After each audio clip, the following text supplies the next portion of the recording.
Bienvenidos a Hablemos de Migración, el espacio donde exploramos el fenómeno migratorio. En cada episodio nos sumergiremos en conversaciones significativas, historias inspiradoras y análisis profundos sobre el impacto de la migración en nuestras vidas y el mundo que nos rodea. En este podcast, buscamos derribar mitos, desmitificar estereotipos y brindar una plataforma para las voces de aquellos que han experimentado la migración de primera mano. Hablemos de migración. Hola, ¿qué tal? Bienvenidos a una entrega más de esta serie de la historia del muro fronterizo. En esta ocasión estaremos hablando del muro de Donald Trump. Donald Trump inicia su presidencia en el 2017. Durante su campaña estuvo hablando de construir un muro el cual sería pagado por el gobierno mexicano. Ya una vez en su mandato, este discurso hace que el sentimiento de xenofobia y racismo antimigrante crezca en un sector importante de la población norteamericana. Él se tiene que enfrentar a la primera crisis migratoria con una caravana de haitianos que llegan a Tijuana entre el 2016 y el 2017. Sin embargo, a pesar de esta llegada de estos migrantes, las detenciones en la frontera caen a cifras propias de 1970, esto contrarrestando por completo lo que se hizo durante el gobierno de Barack Obama, en el cual rompió récord en cuestión de detenciones y deportaciones. Para el 2018, en este año, inicia un flujo masivo de caravanas de centroamericanos. Y ya para finales de este 2018 se produce un asalto a la frontera entre San Diego y Tijuana, donde miles de migrantes tienen que ser dispersados por la Guardia Fronteriza con materiales antidisturbios. Esto provocó que la frontera se cerrara por 5 horas. Esta crisis fue un escándalo y obligó que entre el 22 de diciembre del 2018 y el 25 de enero del 2019 se produjera el cierre del gobierno más largo en la historia de Estados Unidos. Esto debido a que Donald Trump estaba pidiendo $5,000 millones para la construcción del muro fronterizo y los demócratas se negaban a poder autorizar esa cantidad. En estos meses los cruces de centroamericanos seguían produciéndose a unos niveles que nunca antes habían visto. Ya para entre octubre y enero se hicieron casi 300,000 detenciones. Para el 15 de febrero del 2019, Trump declara emergencia nacional en la frontera y esto le permite desviar fondos del presupuesto del Departamento de Defensa para financiar la construcción de su muro. Las detenciones en la frontera se duplican en el primer semestre del 2019 con respecto al 2018, alcanzando más de 450,000. La mayoría es ya de guatemaltecos, hondureños, lo cual marca un cambio porque antes los que más se detenían eran mexicanos. De este lado de la frontera, en México, las medidas de la Cuarta Transformación, desde el gobierno y del Instituto Nacional de Migración, fueron improvisadas y contraproducentes a opinión de algunos especialistas, ya que esto provocaron un efecto que hicieron que muchos centroamericanos, pero sobre todo brasileños, cubanos, ecuatorianos, llegaran hacia México, además de africanos y asiáticos, y esto ante un discurso de Andrés Manuel López Obrador en el cual él decía que en México iba a haber trabajo, que los inmigrantes eran bienvenidos, que podían llegar sin ningún problema, lo cual hizo que muchas personas salieran de sus lugares de orígenes, no para llegar a México, sino a sabiendas o creyendo que no iban a encontrar obstáculos en territorio mexicano, cosa que pues no fue lo que sucedió. Trump acabó ante este enorme flujo de migrantes que llegaban empezando a pasar por México. Trump tuvo que amenazar a México con tomar represalias por una política y gestión irresponsables de la migración en tránsito. Amenazó con cerrar la frontera norte, así como rechazar el Tratado de Libre Comercio que se acababa de firmar nuevamente, el cual había sido renovado. Y además de que también amenazaba con la imposición de aranceles de hasta un 25% a algunos productos importados. Le da a México un plazo de 40 días en el cual Andrés Manuel López Obrador manda inmediatamente a Marcelo Ebrard para que hable con Donald Trump, para que lleguen a un acuerdo, y en este plazo de 40 días se empiezan a tomar medidas en una nueva faceta del muro que ya no es en territorio americano, sino que ahora empezaba a ponerse desde la frontera sur de México. donde se manda la Guardia Nacional para frenar este flujo de migrantes que estaban entrando de una manera bastante alarmante. El ultimátum sin precedente en las relaciones entre México y Estados Unidos se debía a que nunca en la historia de la migración estadounidense habían sido detenidos tantos centroamericanos al tratar de cruzar por México. O sea, se desbordó esa situación y a la fecha todavía no se ha podido minimizar o poner orden, no sigue bastante concentrada el flujo migratorio en centroamericanos, ya no tanto así en mexicanos. Paralelamente se consolidó una estrategia migratoria que se había visualizado en el 2014-2016. Tras cruzar la frontera por zonas con o sin muros, grupos de migrantes se entregaban a la patrulla fronteriza con la esperanza de encontrar posteriormente formas de regularizarse. Ya no era como antes de que entraban y intentaban ser indocumentados, buscar trabajo y desplazarse en Estados Unidos, intentando que no los detuvieran. Cambia por completo y es algo que todavía a la fecha está vigente. Se entregan para intentar empezar su proceso de regularización, ya sea por refugio, asilo. Es hasta 2019 cuando finalmente se logra poner cierto alto a esta creciente ola de migrantes centroamericanos que estaban llegando. Pero para ello tiene que amenazar Donald Trump al gobierno mexicano para que empezaran a actuar de manera conjunta.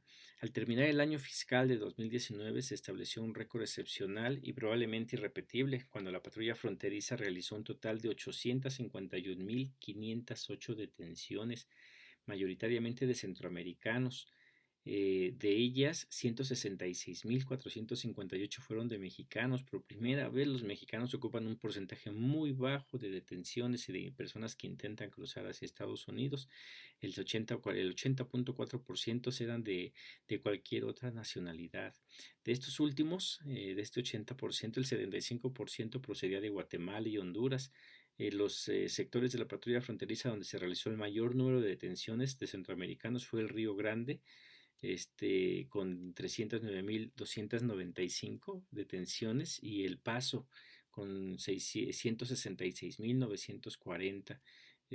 Todo esto entre los años 2018 y 2019, en la cual los mexicanos detenidos en la frontera fue la más baja en los últimos 40 años, y no fue precisamente por el muro, sino que aquí hay un cambio también en la migración de mexicanos, en el cual poco a poco fue cambiando las razones por las que el mexicano se iba, pero también una vez que el mexicano se queda allá, que ve lo más difícil que es estar yendo y viniendo por lo complicado que es esta expansión del muro y la seguridad que hay para entrar de territorio mexicano, empiezan poco a poco, a partir del 2000, los hombres, que eran los que normalmente emigraban más, empiezan a llevarse poco a poco a su familia. Entonces ya para estos años, básicamente toda la familia está en Estados Unidos y ya no hay razón para estar regresando a México y tener que volverse a internar. Queda muy, muy, muy lejos aquellos tiempos en donde un migrante podía pasar y con el salario de 1 o 2 meses podría a lo mejor pagar su internamiento hacia Estados Unidos. En esto, con los costos elevados del poder pasar, empiezan a decidir quedarse ya de plano en Estados Unidos. Meses después ya llega la pandemia del COVID-19, en la cual es declarada en marzo del 2020. Esto colapsó la vida cotidiana y el comercio, así como la movilidad humana a nivel mundial. Los flujos migratorios redujeron su caudal e intensidad. Trump convirtió el muro y las caravanas en munición de propaganda electoral. Estas acciones no le sirvieron a Donald Trump para poder ganar en las elecciones y pierde contra Joe Biden, el cual, en cuanto inicia su administración, deja sin efecto la declaratoria de emergencia nacional de 2019, y además de que detiene la construcción de nuevos tramos del muro en el 2021. Inicia una crisis de menores en este inicio de gobierno de Joe Biden, de menores que empiezan a llegar a Estados Unidos sin acompañantes. Esto obliga a que la vicepresidenta Kamala Harris visite Guatemala y México para anunciar un nuevo plan migratorio. El gobierno mexicano reprimió durante algunas semanas caravanas durante agosto y septiembre y hasta la fecha lo ha continuado haciendo en el impedir que se entre de manera irregular a territorio mexicano. México envía una señal de cero tolerancia al libre cruce de su frontera. Todos son bienvenidos, pero tienen que anotarse básicamente, ¿no? Este es un cambio que modifica el panorama transmigratorio de la última década, pero es para revisarse este punto, porque si bien es cierto de que los migrantes al llegar a México anteriormente entraban y empezaban a ser víctimas de la delincuencia, eh, lo que se intenta hacer aquí por el gobierno mexicano es darle cierta seguridad, pero también el número tan grande que es de migrantes que están llegando imposibilita que se pueda hacer de la mejor manera. Además de que entra en un tiempo en el que no es por decisión del gobierno mexicano, sino que es por el impulso de Donald Trump, en el cual él inaugura una nueva modalidad del muro, en el cual ya el muro se va hasta la frontera sur de México para empezar poco a poco a ir filtrando estos flujos migratorios tan grandes. El muro en la frontera operó como una pieza central en el sistema del nuevo muro. Paradójicamente juega el doble papel de instrumento de propaganda política y de factor real y crucial en la infraestructura de control y disuasión. Está complementado este muro con una serie de que combinan carreteras y caminos paralelos a la frontera, en donde las patrullas fronterizas pueden movilizarse rápidamente para interceptar migrantes que están intentando entrar. Existen ya cámaras infrarrojas y de visión nocturna, detectores de movimientos, drones de vigilancia de diferentes tamaños y equipos de comunicación, así como un parque móvil vehicular, desde caballos, cuatrimotos, jeeps. Están muy bien equipados lo que es la Border Patrol, además de que cuentan ya con equipamiento de computación y software, y un amplio catálogo de tecnologías de vigilancia y los recursos humanos necesarios. En este sentido, la patrulla fronteriza y la CBP tienen unidades operativas de tierra, mar y aire, y los operativos de control interior de los estados, desde puntos de revisión en las carreteras a estrictos controles aeroportuarios con diferentes filtros. No obstante, otro factor que va de la mano es la atmósfera sociocultural, que lo mismo propicia un clima de sentimiento antimigrante y neorracista. Todo esto impulsado desde el discurso de Donald Trump en su primer mandato, y ahora que está volviendo a intentar competir por la presidencia. Esto construye el estereotipo del presunto inmigrante irregular como objetivo policial, un panorama bastante común desde hace décadas en las sociedades occidentales y en los Estados Unidos. En Estados Unidos ya había cierto, buena impulso en lo que era el sentimiento antiinmigrante, el racismo, pero Donald Trump es el que lo habla, el que lo explota, el que hace capital político con ello, y llamando a los mexicanos, en especial a los mexicanos criminales. Pero para esta nueva etapa en el cual está preparándose para las elecciones de este 2024, ya deja a un lado lo que es el migrante irregular y ya habla de la mezcla de razas, en donde eleva el tono, y pues esto en su intento por aumentar la xenofobia en la población norteamericana y con ello ganar votos que le permitan volver a llegar a la presidencia. Esta atmósfera xenófoba estaría arraigada histórica y socioculturalmente, infiltrando a la política y toma de decisiones y materializándose con consecuencias discriminatorias. Todas estas violaciones pues han ido aumentando, ¿no? Desde 1993 podemos percatarnos cómo esta creación del muro lo único que hace es interrumpir las rutas y métodos tradicionales de entrada clandestina, intensifica una campaña de control fronterizo, la cual ha transformado ese acto ilegal, que alguna vez era relativamente simple, el cruzar la frontera nada más saltando una vallita o en alguna lancha para cruzar el río Bravo. Esto lo ha convertido en un sistema muy complejo de prácticas ilegales, la cual pues el día de hoy el crimen organizado ya está también metido en eso. Antes eran coyotes que su principal función era nada más ayudar a que los migrantes entraran, y el día de hoy ya inclusive está la introducción de drogas hacia Estados Unidos involucrado en esto. Todo esto ha crecido en estos años de una manera inédita, y esto ha afectado la violación cada vez más, la violación de los derechos humanos y las muertes de migrantes, que ya son miles los que han muerto en su intento por llegar a Estados Unidos. Romper con una cultura de cruce clandestino que lleva más de 60 años consolidada, produjo un choque de trenes que perjudicó a los más vulnerables. Los migrantes critican la militarización de las fronteras, tanto en Norteamérica como en Europa occidental, porque esto, lejos de combatir los peligros y amenazas, lo que único que hace es conseguir disparar una escalada de sofisticación en el modus operandi de aquellos actores y grupos de los cuales pretendían combatir. Se ha visto en la frontera como, inclusive a pesar de que son bardas que son muy altas, jeeps ponen rampas y las saltan, o llegan en automático en un carro y con una cortadora hacen un hoyo, un boquete en la barda, y por ahí entran los migrantes. No hay manera de detenerlo, siempre se va a seguir buscando la manera de entrar, mientras en Estados Unidos continúe habiendo oportunidades de trabajo para los migrantes.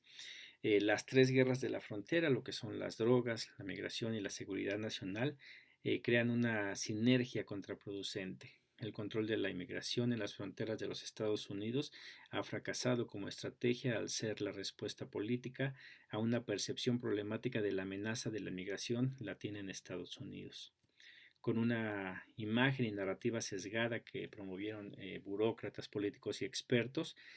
Con ello lo que consiguieron fue solamente realizar mayores aprehensiones y una militarización de la frontera, que principalmente transformó la migración mexicana indocumentada, que pasó de la histórica circularidad anual de trabajadores varones que iban principalmente a California, Texas Illinois, el día de hoy acumular 11 millones de personas dispersas en todo Estados Unidos, como lo comentábamos. Aquellos varones que iban y regresaban constantemente empezaron a quedarse poco a poco a llevarse a toda su familia con ellos, y el día de hoy ahí están y forman parte de un número muy importante de nuestra comunidad, en el cual son quizás 11 millones de indocumentados, pero que ya alcanzan las cifras de 40 a 50 millones de mexicanos entre primera, segunda y tercera generación.